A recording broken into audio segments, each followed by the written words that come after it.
Tout a commencé en 1904, suite à l'accumulation de défaites militaires face au Japon. Le peuple russe désire l'abolition du tsarisme, une forme d'autocratie dans le pays.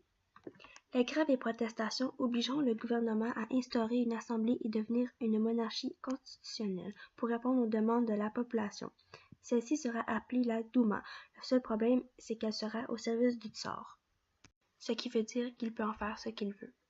Quelque temps après, la Russie s'engagera dans la Première Guerre mondiale, avec comme alliés la Grande-Bretagne et la France, ce qui choquera davantage la population, car elle fait déjà face à la famine, à la pauvreté et au chômage. Sans avertissement et surtout sans aucune pitié, le tsar Nicolas II enverra son armée tirer sur la foule. Femmes et enfants mourront dans cette journée qu'on appellera le Dimanche rouge.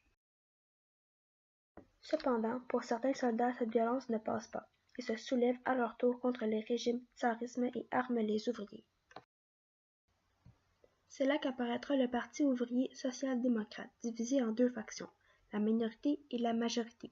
Ce sont ceux issus de la minorité qui créeront le conseil dit soviet en russe, qu'on appellera les mencheviks.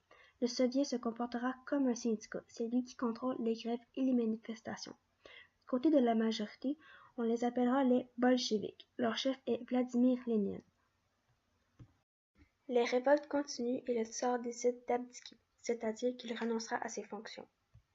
En attendant les prochaines élections, un gouvernement provisoire sera mis en place par des bourgeois. En juillet, la Russie continue encore ses offensives contre l'Autriche et l'Allemagne, mais en résulte que des défaites. Bref, la Russie est dans un état critique. Il y a le Soviet qui a une grande influence sur les ouvriers, mais qui ne fait rien. Il y a la Douma qui a perdu son pouvoir car elle n'a plus d'influence sur l'armée. Et finalement, il y a les bolcheviks qui connaissent une certaine popularité chez les autres soviets. Ce qui amènera en fin septembre le contrôle des soviets par leur pouvoir adversaire, les bolcheviks, dont le président deviendra Trotsky.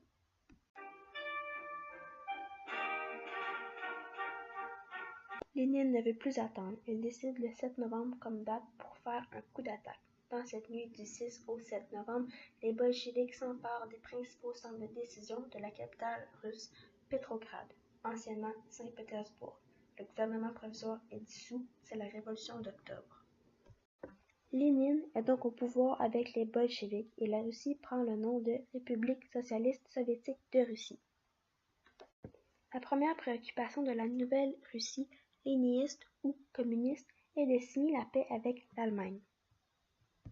Mais une fois sortie de la guerre, elle devra faire face aux armées blanches qui étaient détenues par le gouvernement provisoire plus existant, composé d'anciens généraux.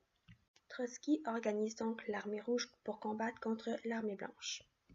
C'est le début d'une guerre civile qui durera 5 longues années et qui se terminera par la victoire bolchevique.